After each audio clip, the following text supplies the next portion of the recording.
Održali smo događanje iz područja javne nabave zajedno sa AmCham-om ove godine po drugi puta i evo nadamo se da to sad postaje i određena tradicija. Imali smo sudionike iz javnog i privatnog sektora, a isto tako govornike iz Hrvatske i iz Europske unije. Na kraju smo održali panel, a sve zajedno je bilo pod temom strateške uloge javne nabave.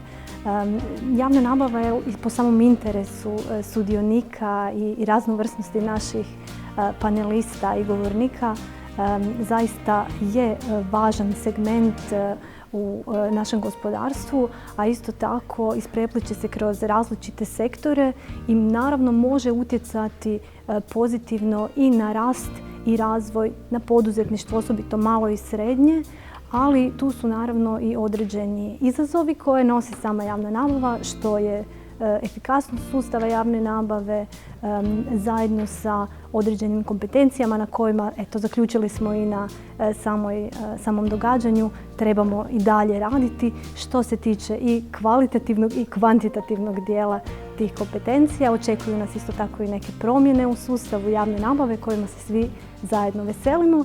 I naravno veselimo se i nadamo se da ćemo iduće godine ponoviti ovaj event u još većem broju i sa nekom drugom aktualnom temom iz javne nabave.